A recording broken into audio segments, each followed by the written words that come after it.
네, 오늘 주시는 하나님의 말씀은 민수기 27장 1절에서 11절 말씀입니다.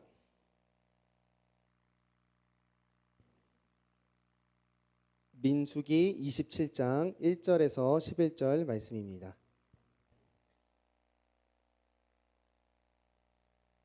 혹시 이거 약 있나요?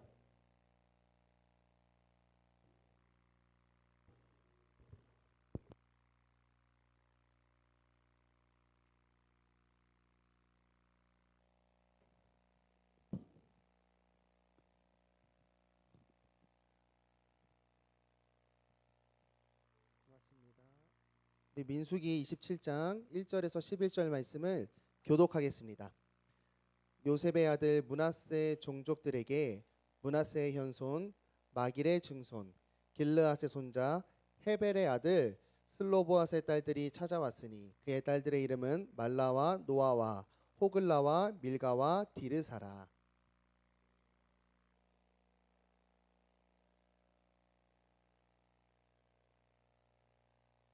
우리 아버지가 광야에서 죽었으나 여호와를 거슬러 모인 고라의 무리에 들지 아니하고 자기 죄로 죽었고 아들이 없나이다.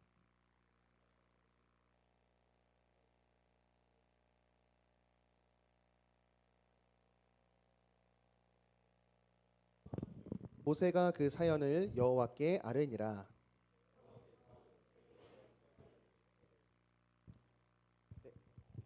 감사합니다. 슬로보와 딸들의 말이 옳으니 너는 반드시 그들의 아버지의 형제 중에서 그들에게 기업을 주어 받게 하되 그들의 아버지의 기업을 그들에게 돌릴지니라.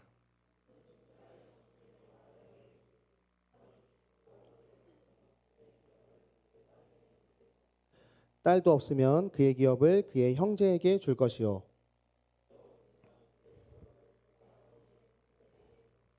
우리 함께 하겠습니다.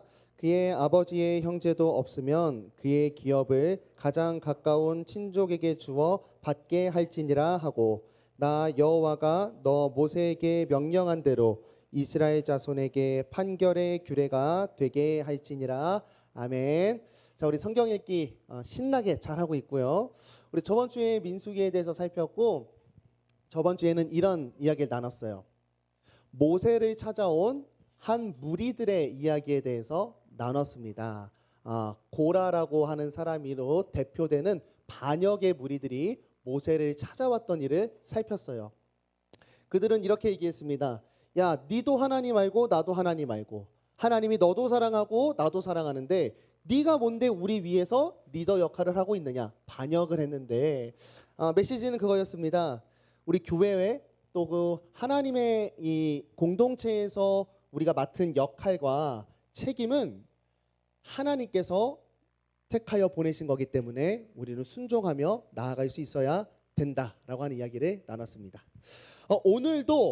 오늘도 모세에게 한 무리가 찾아옵니다.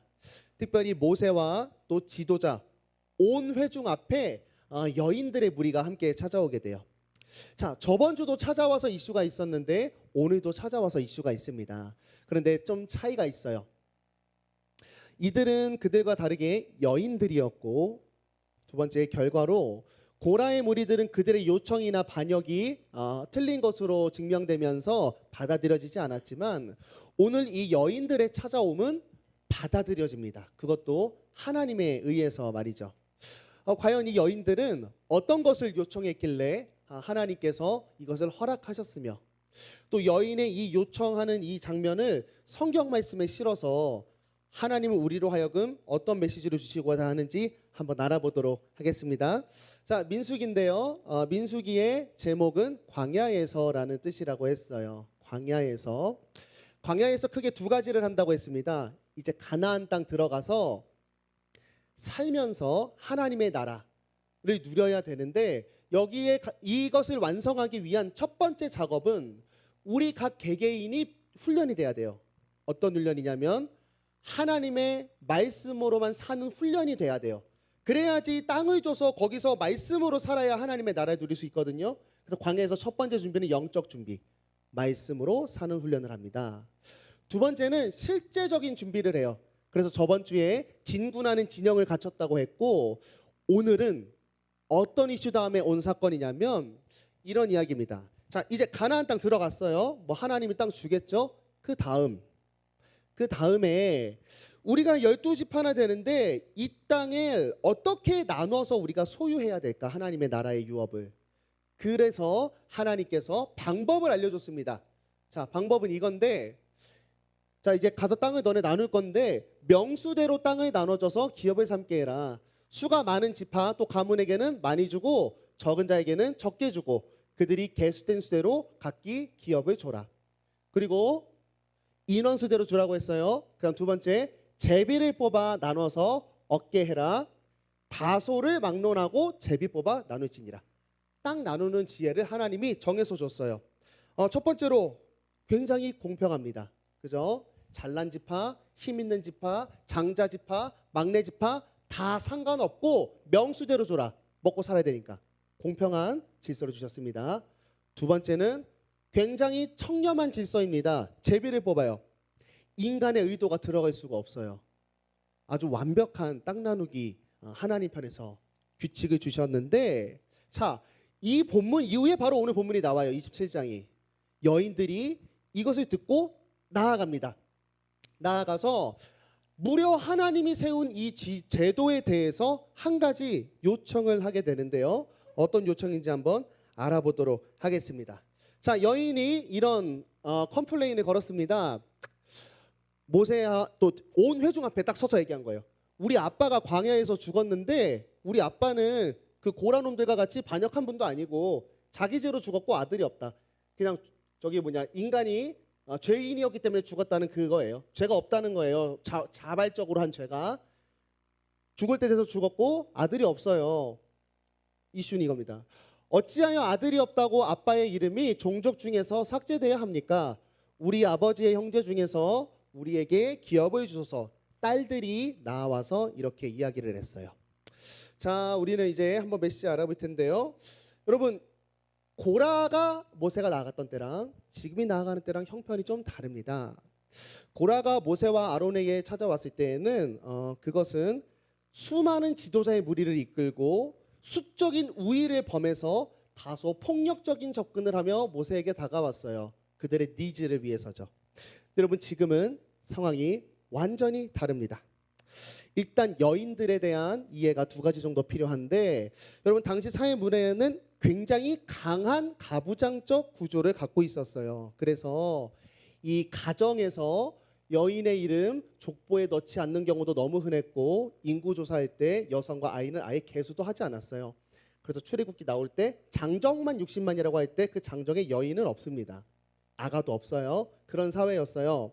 자, 이런 사회에서 여인이 아버지의 유산을 상속받거나 뭐 약속의 언약을 계승하거나 토지를 소유할 수 있는 권리 이런 거 전혀 없었습니다. 전혀 없었어요. 그리고 두 번째, 여성의 위치는 공식적인 법정 청원을 할 수 있는 사람들이 아니었고, 회중 앞에서 스피치를 할 수 있는 그런 사회 문화적 구조가 아니었어요.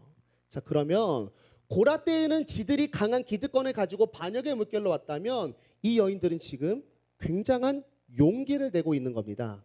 당시 사회, 당시 문화, 관습에 다 무릅쓰고 찾아오는 거죠.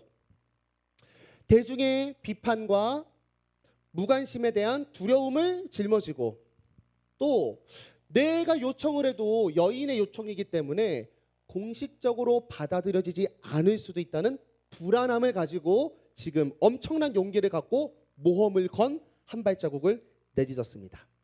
자, 그러면 이 여인들이 이 정도로 급발진을 하게 된 그 이유가 뭐냐는 거예요. 이 여인들의 마음에는 어떤 니즈가 있었을까? 먼저는 여러분, 이 여인의 궁극적인 요청은 마지막 줄이에요. 우리에게 기업을 달라, 이 이야기입니다. 땅 분배 다음에 기업을 달라 했으니까 1차적인 이 의미는 우리도 땅을 주세요 했어요. 아들이 있어야만 아들에게 아버지가 상속이 가는 제도였기 때문에 우리는 아들이 없어서 아빠 거 못 받으면 너무 억울하다. 억울한지 그건 제 상상이에요. 우리 딸밖에 없어서 받을 수가 없는데 우리에게도 좀 땅을 줘라, 이 이야기예요. 자, 여기서 잠깐 우리는 멈춰야 될 필요성이 있는데 이 여인의 첫 번째 믿음의 모습이 나옵니다. 너무나 추측이 가능하겠지만 여러분 지금 이 여인들이 이들에게 나와서 이 말을 하는 시간적 배경이 언젠지 알아볼 필요성이 있어요. 자, 여러분 가나안 땅 성경책 어디서 들어가는지 아시나요? 창세기, 출애굽기, 여호수아 때 들어가요. 근데 오늘 지금 어디 보고 있어요? 민수기를 보고 있어요. 잘 보세요. 지금 자신의 어떠한 모험을 건 용감한 발걸음을 하는데 이스라엘이 땅을 갖고 있는 상태에서 나누는 때가 아니에요. 지금 이들은 가나안에 들어가지도 못했습니다. 그런데 저 뒤에 가나안 들어갈 건데 지금 여기서부터 소위 말하는 호들갑을 떨면서 저 땅을 받으면 우리에게도 기업을 달라고 이야기를 하고 있어요. 여러분 지금 이들은 어떤 싸움을 하고 있는 거냐면 이루어지지 않은 미래의 것을 소유하고자 지금 현재의 자신을 던져넣는 용기의 결단을 하고 있습니다. 이유는 단 하나밖에 없어요. 저거 반드시 주실 거라는 하나님의 약속을 지금 여기서 믿고 있기 때문입니다. 여러분 성도가 신앙생활 할 때 우리의 싸움은 신앙생활은요 여러분 미래를 가지고 싸우는 실력이에요. 그래서 내가 믿음을 가진 성도다라고 한다면 당연히 현실을 살아야 되지만 우리는 지금과 현재에 매여 있지 않습니다. 오히려 우리는 장차 하나님의 백성이라면 주님이 주시고자 약속했던 것들을 바라보고 내 자신의 현재를 싸워가는 게 그리스도인이에요. 더 정확히는 하나님이 약속했기 때문에 그것을 이미 가진 자처럼 현재를 살아가는 것이 바로 성도의 싸움입니다. 그래서 여러분 세상 사람들이 우리 그리스도인들을 볼 때 이렇게 평가해요. 우리가 살아가는 이 성도답게 살아가는 현재를 미련하다 이야기하고 현실 감각이 너무 없다고 이야기하고 손해보는 선택을 한다면서 어리석다고 평가합니다. 그런데 여러분 우리가 이 슬로버과 같은 그런 진짜 믿음이 있다면 우리는 우리를 향해 욕하는 그들을 향해서 사실은 이런 마음이 생겨야 맞는 거예요.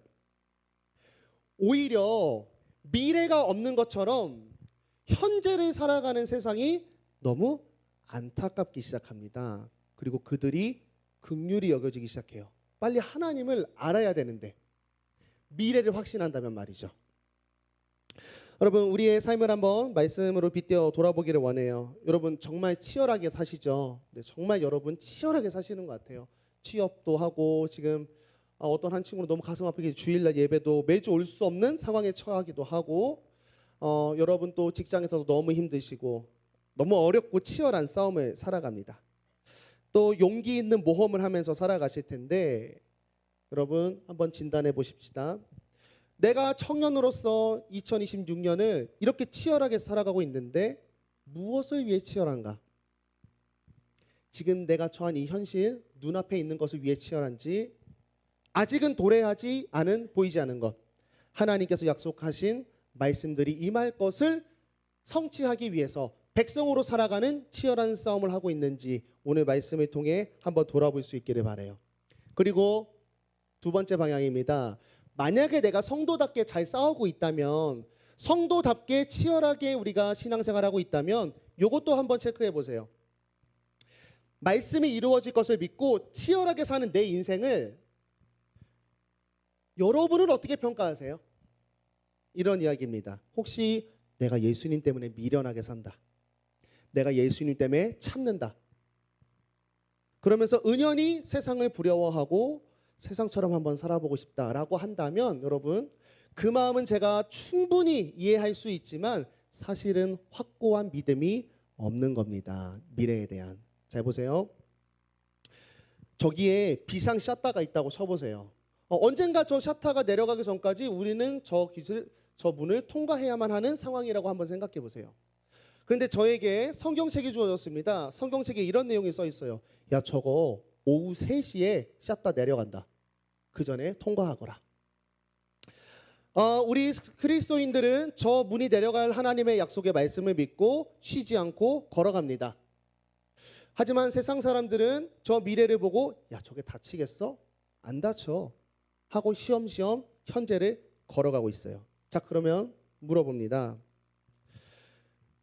저 문을 3시 전에 도착하기 위해서 달려가고 있는 내 지금 현재를 여러분 안타까워하고 아쉬워하실까요?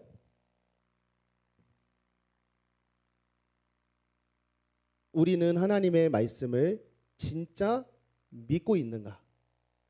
한번 말씀을 통해 우리의 마음의 문을 여시기 바랍니다.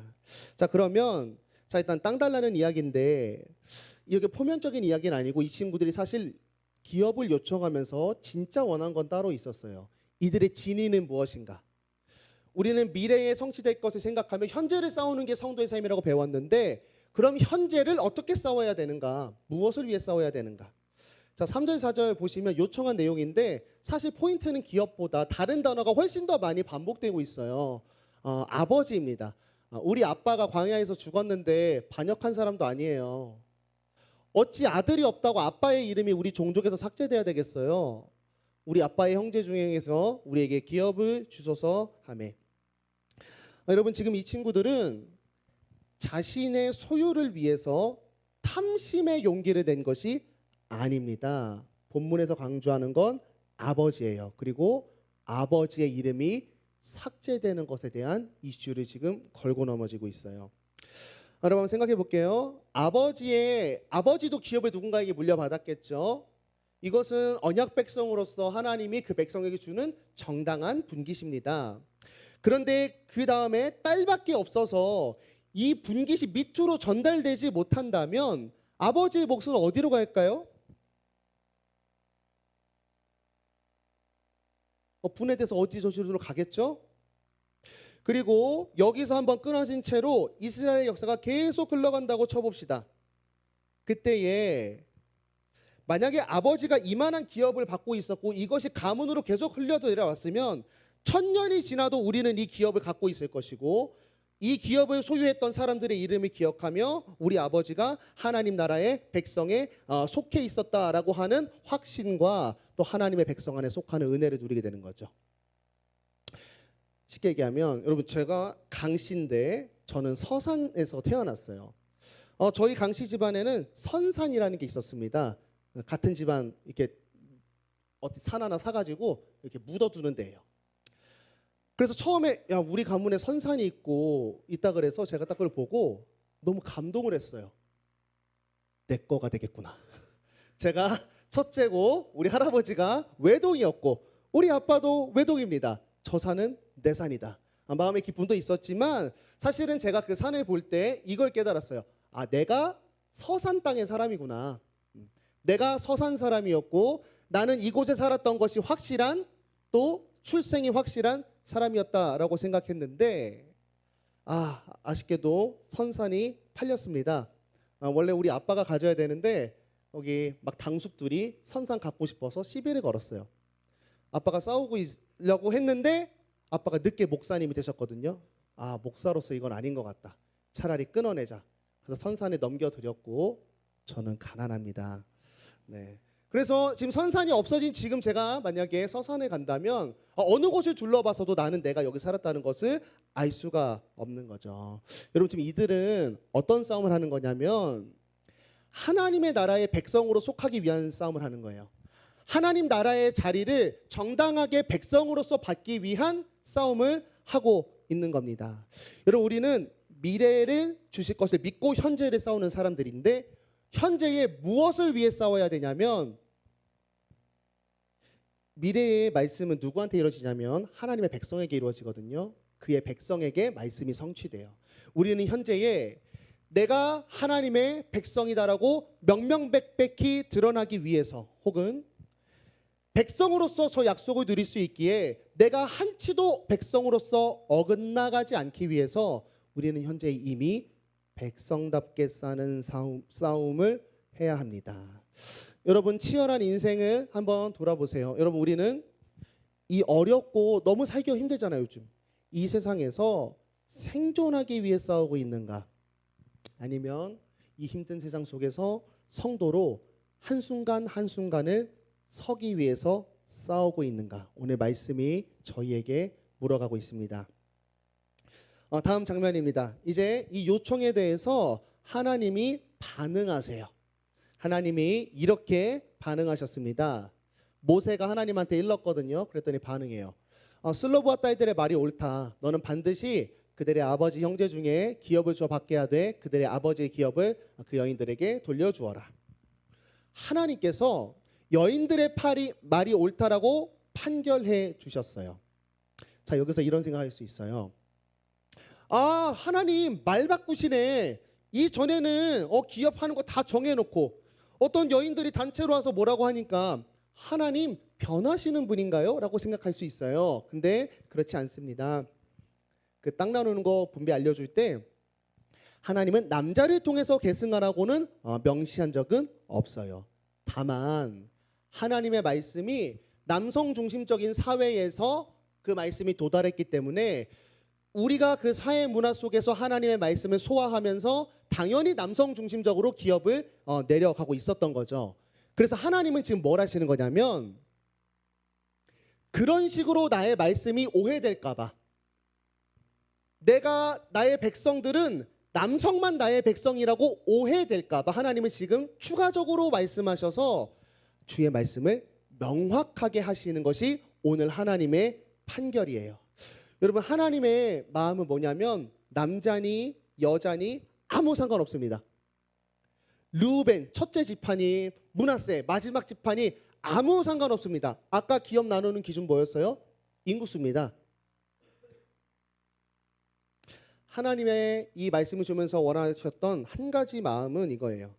하나님이 백성에게 약속한 땅의 약속의 말씀을 택한 백성에게 계속 이어가도록 하기 위해서 기업별로 유업을 내려가게 하셨습니다. 여러분, 거기에는 부한 자가 더 많이 잡고 가난한 자가 조금 상을 받고 하나님 말씀 순종한 사람들은 더 큰 상을 받고 그런 거 없습니다. 하나님의 백성이면 무조건 유업을 이어줘요. 그래서 나중에 희년이라는 제도가 생겨요. 자, 보세요.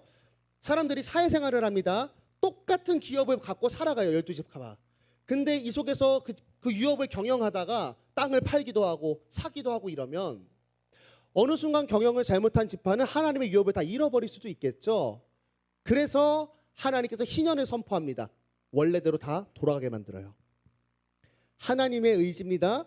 어떻게든 내가 택한 백성은 무조건 내가 약속한 땅의 유업을 받도록 하는 게 오늘 하나님의 이 유업의 계명에 담긴 하나님의 속마음입니다. 여러분, 이 하나님의 의지를 보세요. 8절에서 9절 보면 아들 없으면 딸들에게 줘라. 딸이 없어? 그의 형제에게 줘. 그의 형제도 없어? 그의 아버지의 형제에게 줘. 아버지의 형제도 없어? 가까운 친족에게 줘라. 무조건 택한 그 백성과 가문들에게 하나님의 말씀을 반드시 성취하게 하셔서 백성으로부터 끊어지지 않게 하시려는 하나님의 확실한 의지가 오늘 말씀 속에 담겨져 있습니다. 여러분, 우리는 세상 속에서 어쩌면 이 슬로브와 딸 여인과 같이 분투하는 인생을 살아가는 거죠. 성도로서 하나님이 주실 말씀을 붙들고 말이죠. 그런데 나의 이 세상에서의 분투가 헛되지 않는 첫 번째 이유는 오늘 방금 나타난 하나님의 의지 때문입니다. 여러분의 잘함과 못함이 전혀 상관없어요. 우리가 백성으로서 현재를 살아가고 있기만 한다면 하나님은 우리에게 약속한 가장 좋은 것을 반드시 주십니다. 자리에서 성도로 싸워가시는 여러분 되기를 바라고 두 번째 장면 살펴보고 마칠게요. 자, 여기까지 이제 생각하면 좀 인생이 좀 너무 덧없습니다. 아니, 저 미래에 뭔가 떨어질 걸 위해서 현재를 이렇게 미래를 바라만 보며 살아간다면 나의 이 하루하루는 그냥 큰 불을 만들기 위한 땔감이 아닌가. 내가 매일을 살아가야 되는 의지는 무엇인가 하는 거죠. 그런데 여러분, 오늘 말씀 보니까요, 우리가 미래에 성취될 약속의 말씀을 믿고 현재를 분투하며 살아가는 이 오늘 아주 놀라운 일이 벌어지고 있다라고 하는 거예요. 잘 보세요. 오늘 이 이야기를요, 한 걸음 멀리 떨어져서 우리가 이방인의 시선으로 이스라엘 속에 있는 이 여인들의 어떤 요청에 대해서 한번 생각해 보세요. 전쟁 시대였기 때문에 남성 중심적인 사회는 너무 당연한 일이었을 겁니다. 아마 그 고대 근동 모든 국가가 남성 중심적인 세상이었어요. 그런데 여러분, 지금 그런 세상 속에서 어떤 일이 일어나고 있냐면, 나 여호와가 모세에게 명령한 대로 이스라엘 자손의 판결의 규례가 되게 하라. 오늘 이 시점 이후로 이스라엘 나라는 여인들도 유업을 받게 되는 법이 생겨났어요. 여러분, 세상에 전혀 새로운 문화가 지금 피어오르고 있습니다. 고대 근동 당시 세상에서는 볼 수 없는 나라가 이 땅에 세워지기 시작했어요. 하나님 나라입니다. 가나안 땅만 하나님의 나라가 아니라 가나안 땅을 하나님의 나라로 믿고 현실을 살아가는 나의 삶 속에 하나님의 나라가 완전하진 않지만 그림자로서 생겨나기 시작하는 거죠. 남녀가 똑같은 하나님의 형상으로 창조됐기 때문에 같은 인격으로 대우되는 나라라는 생명관을 가진 나라가 지금 지구에 생겨난 겁니다. 여러분, 우리는요, 이 땅의 사회와 문화 속에 살아갑니다. 가끔 우리가 성도로서 그 사회 문화 속으로 들어갈 때 이런 유혹을 받곤 합니다. 조금 경건한 친구들. 세상엔 들어가면 안 되겠다. 교회에서 살자. 그런데 성경 아무리 어느 곳을 둘러봐도요, 하나님은 세상을 배척하라고 말씀하신 적이 없습니다. 오히려 여러분, 예수님도 그렇고 지금 가나안 땅이라는 곳에 이스라엘을 집어넣는 구약의 하나님도 그렇고 예수님도 세상의 제자를 집어넣으셨고 서신서에서도 우리를 세상의 빛이다 소금이다 이런 이야기를 하면서 화목하게 한다라고 하면서 우리를 자꾸 세상으로 보내십니다. 여러분, 사회 문화 속에 우리 그리스도인은 던져진 존재이고 거기로 보내진 존재라는 걸 기억하세요. 그런데 무엇을 위해서 그 문화 속에 우리를 집어넣었냐? 그것은 여러분, 변혁시키기 위해서 우리를 집어넣었어요. 자, 성도로서 들어가서 문화를 파괴하라는 게 아니에요. 불상 대가리 자르고 공자가 쓴 책 불에 태우고 이러라는 게 아니라 문화를 완전히 바꾸어 버리기 위해서 우리를 세상에 집어넣었습니다. 그의 목적과 그 문화의 방법론, 그 문화의 모양을 말이죠. 그래서 하나님은 이걸 하고 싶어요. 장차 이 미래 때 내가 재림해서 새하늘과 새 땅 만들 건데 거기를 향해 가는 성도의 발자취를 통해서 무엇을 하고 싶냐면 이 세속의 문화 속에 하나님의 나라의 향기를 비추고 싶어 하세요. 이유는 두 가지야. 첫 번째, 성도에게 하나님의 나라를 맛보아 알도록 해서 계속 전진하게 하기 위해서입니다. 두 번째는 세상을 향한 메시지예요. 교회 공동체는 이 땅에서 천국을 보여주는 것을 보면서 세상으로 하여금 저딴 나라가 있구나. 이 세상같이 어두운 땅이 아니라 저런 질서가 있는 나라도 있구나. 세상 사람들로 하여금 하나님으로 향하게 하기 위해서 하나님은 우리를 문화에 던져 넣어서 반드시 하나님의 나라를 맛보게 하십니다. 그런데 오늘 그 일의 시작을 누구를 통해 했냐면 슬로보아스의 딸들이에요. 하나님의 나라가 저 먼 훗날 세워질 것을 머리로 알고, 그런데 그 나라를 나에게 약속하셔서 내가 누리도록 하신다라고 하는 하나님의 뜻 알고, 세 번째, 이미 지금 오늘의 세상과 문화 속에서 하나님의 나라를 가진 자로 백성으로 사는 자들, 이들을 통해서 하나님의 나라의 그림자를 이 땅에 새겨나가십니다.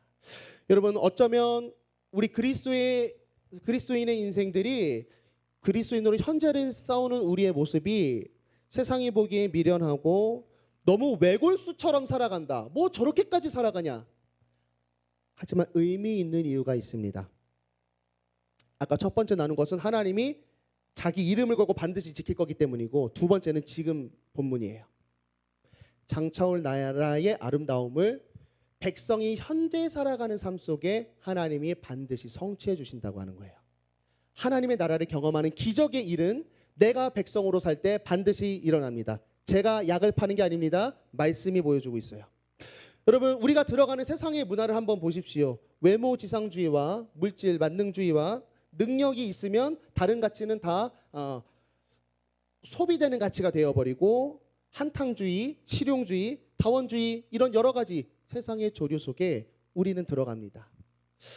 여러분 이런 정말 유물론적인 세상이라고 해요. 그러니까 물질적인 것만 가치를 갖게 되죠. 그리고 물질적인 것 중에 최고의 가치는 돈이죠. 돈으로 물질을 다 살 수 있으니까.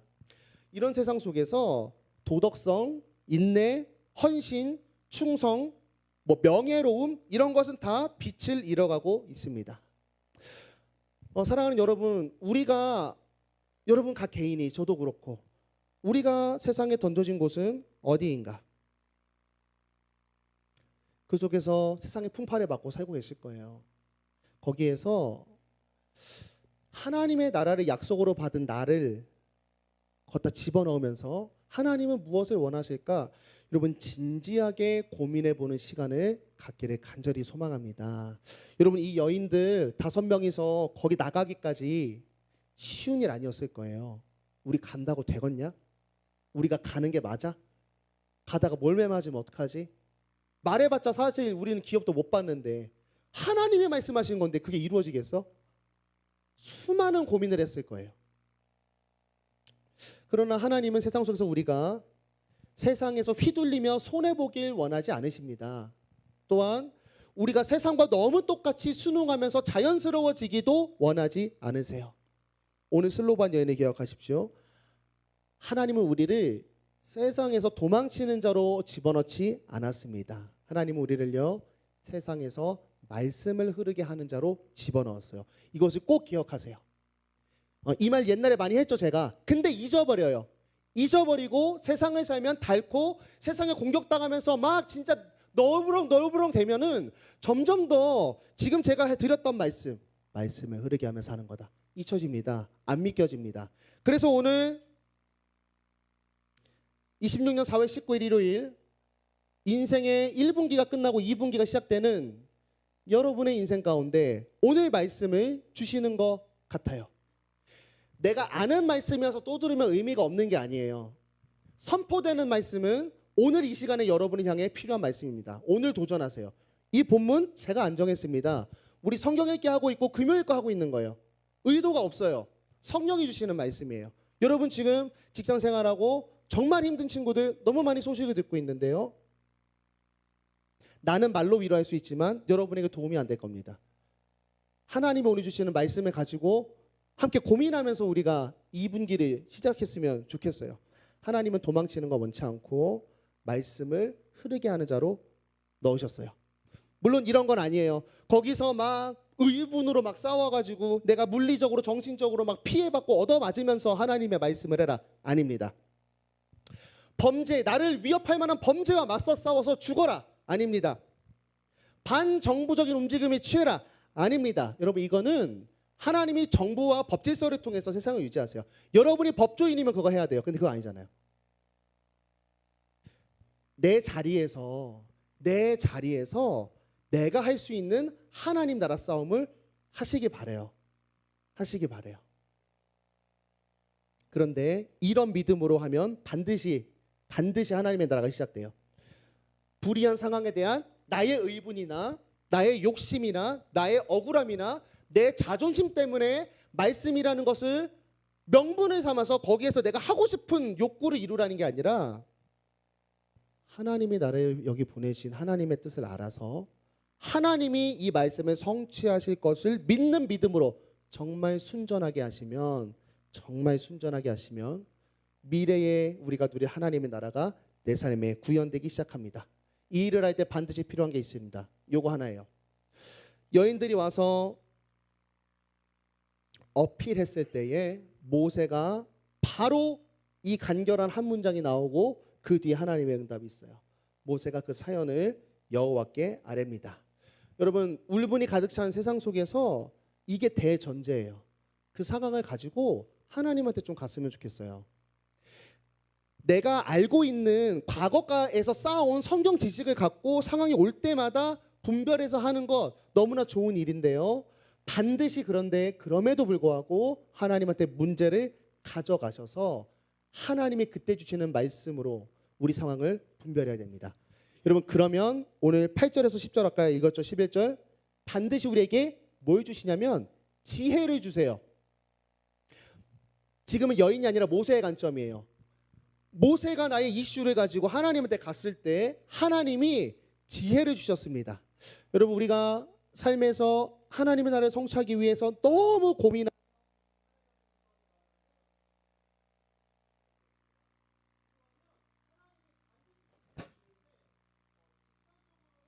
아이디어를 바로 주실 때도 있어요. 그리고 그게 아니라면 나와 함께 이 문제를 헤쳐나갈 사람들을 우리 눈에 보여주시기도 합니다.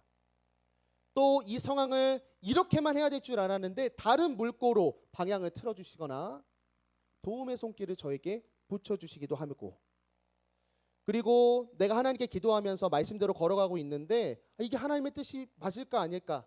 왜 새로운 걸 안 가르쳐 주시지? 지금 이 길이 하나님의 나라가 지어지고 있는 거라고 우리에게 알아차리기도 하세요. 여러분, 마지막 한 가지 말씀을 드리고 마칠게요.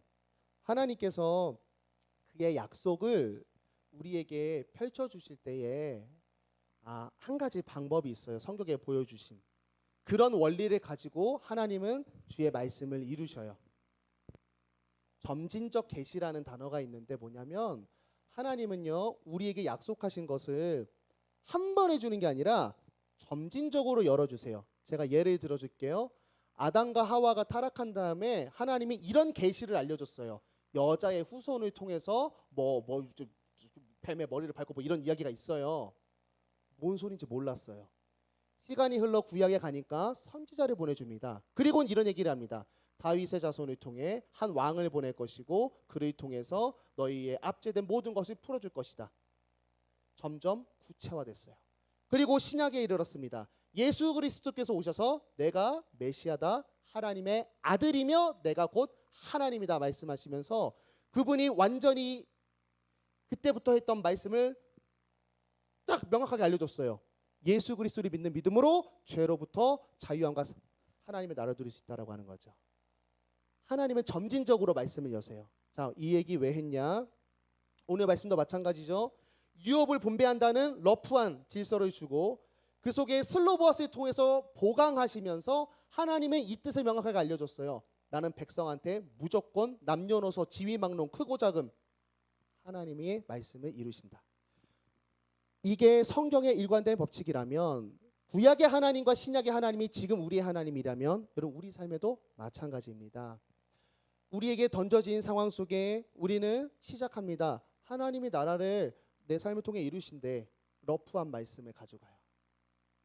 그 속에서 살아내기 위해 내가 하나님과 씨름하기 시작합니다. 점점 깊어지게 명확하게 점점점 하나님이 나를 향해서 그곳에서 하시고자 하셨던 일을 명확하게 밝혀주세요. 그래서 성도는 싸워야 돼요. 우리가 말씀을 가지고 뭔가 일 한 번 했을 때에 나이브하게 이것이 막 갑자기 하나님의 나라가 일어나지 않아요. 깊어지게 하면서 우리로 하여금 그 나라를 성취하게 해요.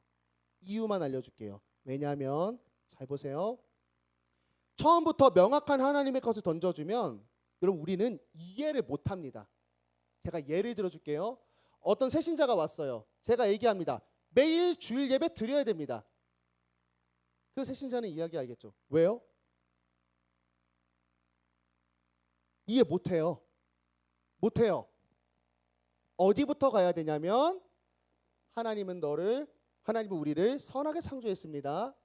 죄로 타락했습니다. 하나님을 예배하는 것에 기쁨이 있습니다. 라고 하면서 점점 좁혀져 가서 마지막에 이 결론에 도달해요. 주일 예배 매일 나와야 되는구나. 그러면 그때 주일 예배를 나와야 된다는 말을 들었을 때에는 저기서부터 좁혀 들어온 하나님의 이 어떤 나에게 맞춰주시는 이 상황과 여건을 통해 배워간 하나님을 통해서 하나님의 진짜 목적을 진짜 깨닫게 되는 거예요. 여러분 기억하세요. 하나님은 여러분들 안 주고 싶어서 안 주는 게 아니에요. 제가 많이 느꼈습니다. 그거 지금 주면 효과가 없어요. 혹은 죄로 갑니다. 혹은 신앙을 유지할 재간이 없어요. 여러분 삶에서 지금 분투하시는 거 해야 됩니다. 슬로버스의 이야기를 왜 넣겠어요? 사실 그렇게 막 너무 아름다운 이야기는 아닐 수 있잖아요. 당시 사회에서 필요한 거예요. 믿음을 점진적으로 열어주시며 깊어지게 하셔서 우리로 하여금 하나님이 약속하신 것을 반드시 명확하게 이루어 주십니다. 여러분 말씀을 마칠게요. 우리는 이 땅에서 살아가고 있지만 이 땅에 속한 자들은 아닙니다. 또한 우리는 여러분 함께 현재를 살아가고 있지만 그러나 우리는 이 현재를 미래를 위해서 사용하는 사람들입니다. 때로는 우리가 사는 이 매일매일이 미련하게 보일 수도 있습니다. 하지만 여러분 그렇지 않습니다. 왜냐하면 오늘 첫 번째 메시지였죠. 하나님은 백성에게 반드시 말씀을 성취합니다. 그 의지가 엄청나요. 여기서도 엄청났죠. 자기 아들을 보내서 죽이시면서까지 성취하십니다. 하나님의 의지를 믿으세요. 믿을지라도 때로는 우리는 이 일이 의미 없어 보인다라고 생각될 때도 있어요. 하지만 여러분 그렇지 않습니다. 미래의 약속을 우리의 삶에 반드시 구현해 가시는 것이 성경의 법칙이기 때문이에요. 우리가 진짜로 하나님을 믿는다면 이 슬로바스의 여인처럼 약속의 말씀을 진짜 믿는다면 우리의 현재는 나의 삶으로 믿음이 나타날 수밖에 없습니다. 지금 내가 살아가는 오늘은 세상 사람다운가 장차 도래할 백성다운가 우리를 돌아보기를 바랍니다. 그리고 여러분 우리의 삶을 한번 같이 생각해 보길 원해요. 여러분 주위에서 여러분께서 믿음의 용기를 내야 할 곳은 없는가? 그런데도 용기를 내지 않고 있다면 적법한 절차를 통해서 때려 부수라는 게 아니라 그랬어요. 내 자리에서 할 수 있는데 안 하고 있는 거. 그것은 하나님이 이루어 줄 거라는 믿음이 없어서 안 하는 건가? 아니면 이거를 해도 별로 지금 나의 현재에 의미가 없다고 생각해서 안 하는 건가? 오늘 말씀은 둘 다 아니라고 이야기하고 있습니다. 우리가 삶을 헤쳐나가실 때 우리 자신을 너무 믿지 마세요. 하나님의 의지를 믿으세요. 그리고 말씀을 믿으시고 성경의 증언들을 믿으시기를 바랍니다. 그리고 이것을 믿는 믿음으로 문제를 들고 하나님하고 매일 자기 전에 한 5분, 10분 정도 한번 씨름해 보세요. 이렇게 하라는 게 아니야. 이런 건 기도가 아니에요. 막 하나님 나 오늘 남자친구한테 차였고 나 진짜 어떻게 해야 될지 잘 모르겠어요. 남자친구한테 무엇을 좋아할지 저에게 지혜를 허락하여 주시고 내가 고백했을 때 다시 받아들일 수 있도록 인도해 주세요. 예수님의 이름으로 기도드립니다. 아멘. 이거 말고 가지고 가서 하나님 어떻게 해야 될까요? 하고 좀 교감을 하세요. 하나님 정말 이런 문제가 있고 제 마음이 정말 너무 힘듭니다. 좀 가만히 있어 보세요. 내 마음에 말씀하시는 성령님의 음성을 주시는 마음을 한번 가져가면서 그렇게 소통하는 기도를 한 10분 정도씩만 진짜 실제적으로 해보세요. 내 의지 곁에 붙어있던 마치 지방간처럼 간 주변에 지방이 덕지덕지 붙어 있었던 것 같은 나의 성도답지 못한 어떤 욕심과 자존심이 싹 다 빠지기 시작해요. 그러면서 진짜 엑기스가 남아요. 내가 왜 여기서 화났지? 나는 백성으로서 뭘 해야 될까? 벗겨주세요. 그리고 지혜를 정말로 주십니다. 여러분 이렇게 세상에서 백성다운 믿음으로 현재에서 용기를 내실 수 있기를 바라요. 그래서 하나님의 나라를 우리가 장차 누리 너무나 아름다운 그 나라를 여러분의 삶의 자리에서 또 가정 속에서 여러분의 관계 속에서 누릴 수 있기를 예수님의 이름으로 축복합니다. 우리 기도하겠습니다. 찬양할게요.